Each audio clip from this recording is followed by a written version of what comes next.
Before I sew, I need to put some pins in my fabric. So I'm gonna zoom out and show you. I'm gonna pretend that I wanna make this into a pillow, but I'm gonna make a really small one. So I folded it in half, so I have 2 sheets that are the same. And I'm gonna cut to make my pillow smaller. Like I said, normally I like you guys to make big ones, but I might sew mine smaller. Now I like to have the fold there because that means I have less sides that I have to sew. Sometimes I'll have 2 pieces of fabric and I won't have a fold, and that's just fine too.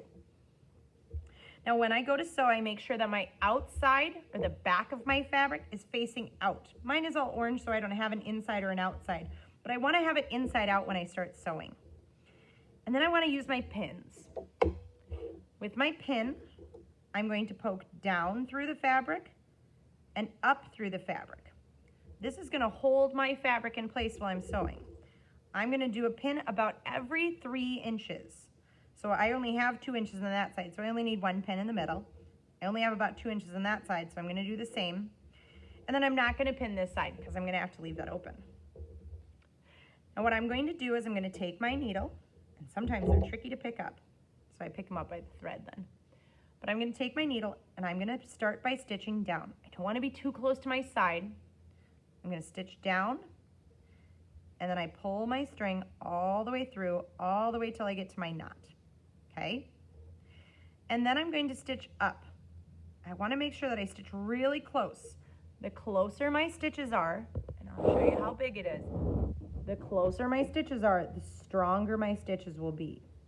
So I pull it, and I stitch down again, really close together, and I pull it until I can't pull any more, and then I can go ahead and stop. I don't want to pull it so tight that it squishes it together. I just want to pull it till it's tight. All right.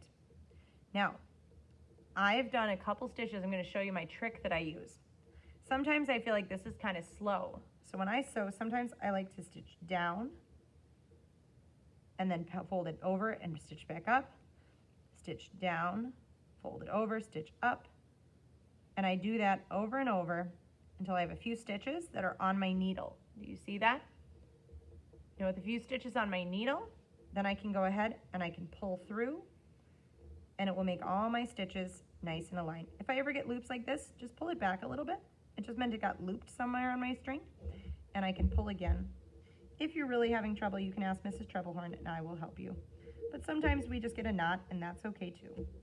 See, there we go. So I got mine. I have this nice flat stitch. Now I'm going to speed up my video and I'm going to finish sewing this, and then you folks are going to get to see how I finish my pillow.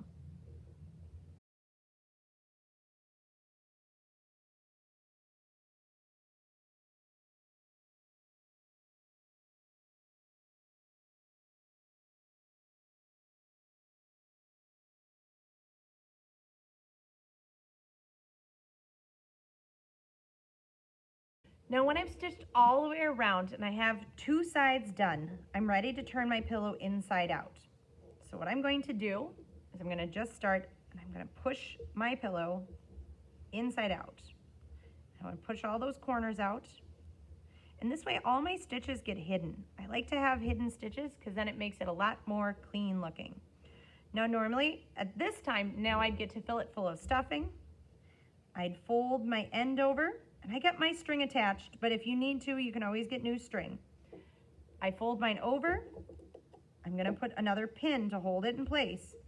And this time I'm going to do a whip stitch. Now a whip stitch is how I seal mine. And for a whip stitch, all I'm going to do is I'm going to stitch in one direction. It's not up and down. This time all I'm doing is down to go all the way across. Now sometimes mine likes to go in a different spot. I keep my stitches very close together because that's how I make my pillow strong. But I'm going to make sure if I have that happen and it loops around, I just pull it back up to the top. And I'm going to go all the way to the end of my pillow. I will go ahead and finish mine up, and you can go ahead and just watch.